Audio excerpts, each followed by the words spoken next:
we occasionally see honesty from elected officials. And one of the little bits or scraps of honesty that's available right now is that every once in a while, you'll hear from a Republican elected official that Trump's economic policies are going to be harmful to the average person.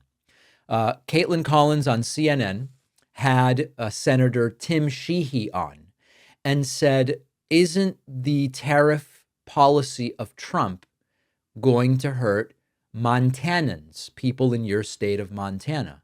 And Sheehy acknowledged, yes, but it's only going to be short term. Let's take a listen. Argument that maybe there's short-term pain but long-term gain here. But you just mentioned some of those countries. I mean, I was looking at the numbers. 95% of Montana's imported goods come from Canada, Mexico, and China. Is this going to hurt people in your state, you think? There's absolutely going to be short-term pain. The president's been clear about that. Everyone has. I mean, if you're going to remodel your house to make it better in the end, it's going to be really annoying in the short term when your house is getting remodeled. And there's drywall dust everywhere and there's workers in your living room. The reality is that remodel has got to happen in order to make things stronger and more stable on the back end. We've had generations now of countries taking advantage of the strong American economy, the strong American workforce. Yeah. You know, Montana, Sheehy's state, Montana is a state that relies significantly on exports and agriculture. Exports and agriculture are going to be brutalized if Trump's tariffs come to fruition tomorrow. Montana's economy is deeply tied to wheat and beef and barley exports to other countries. When Trump starts a trade war with tariffs and the other countries hit back, it's very bad for the state of Montana. In fact, the last time Trump slapped tariffs on China during his first term, farmers in the U.S. lost billions, and the government ended up having to fork over tens of billions in bailouts, and it looks like they're going to have to do it again. And most of it was over the agriculture sector. There is one other clip I want to play for you here as to the question of, are you going to have to bail out the farmers? But on tariffs themselves, do you expect that you as a member of Congress will have to vote to bail farmers out? I mean, we're going to be there for them if we have to be. And you would go bigger than $28 billion if you need to? I mean, we don't have a metric on it yet. I mean, the landscape is just different than what it was last time. But I mean, we have to protect our egg sector. I mean, we have to be able to feed our country. So listen, Montana's wheat exports to Asia, they've already been hurt by previous trade wars. Tariffs simply raise the cost of everything. They also raise the cost for equipment.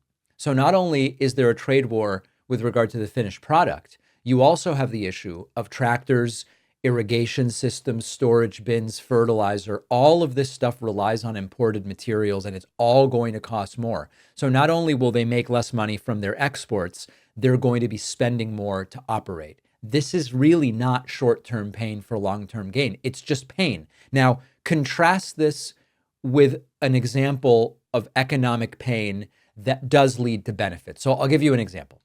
Transitioning to clean energy, renewable clean energy. Yes, building solar farms, building out the wind infrastructure, there are upfront costs. There will be people in the fossil fuel world who in the short term would be hurt by a complete and total transition to clean renewable energy. Over time, it will lower energy costs, it will create local jobs, it will create industries, and it will make the country more secure by reducing our dependence on foreign oil. That's a legit example of short-term pain for long-term economic gain. Tariffs are just pain. This isn't going to work for anybody. Another example, infrastructure spending. When you do infrastructure spending, it's expensive, it's slow. People say the bridge is down, I've got to take an inconvenient route to work. The highway is under repair, there's traffic, this sort of thing. But you get better roads, you get better internet, you get better transit, and you do create jobs that then pay dividends for decades. Those are examples of short-term pain for long-term gain. Trump's tariffs, just flat blanket tariffs, they make everything more expensive. Groceries cost more, tools will cost more, clothing. It doesn't fix anything. It's just pain. And Tim Sheehy, as a senator for Montana, is going to have to go back and explain to his constituents why this is actually good for them, even when it isn't. He'll come up with something, but it doesn't seem like anybody's buying it. Trump's economic approval in the toilet. We'll talk about that. Probably won't get to it today, but later this week. After researching, writing, refining, The Echo Machine, my book, is finally out. This is not just a book about how American politics got so broken. It's also about what's happening right now and what we can still do to stop things from getting worse. Trump's been back in power. The results have been even more catastrophic than many feared, with targeting of political opponents and gutting democratic institutions, laying the groundwork to even further consolidate power. But the thing is that none of this is inevitable. The same forces that brought us here can be countered if we understand how they work and what to do about them. And that's what the Echo Machine is all about. Some say that without corporate media backing, books like this can't succeed. I think we can prove them wrong. You can get the Echo Machine right now at davidpakman.com/echo on Amazon, Barnes & Noble, Audible, Kindle, or by calling any local bookstore and asking them to order it. This book is more important than ever. If you care about what happens next, and I do, check out the Echo Machine today at davidpakman.com/echo.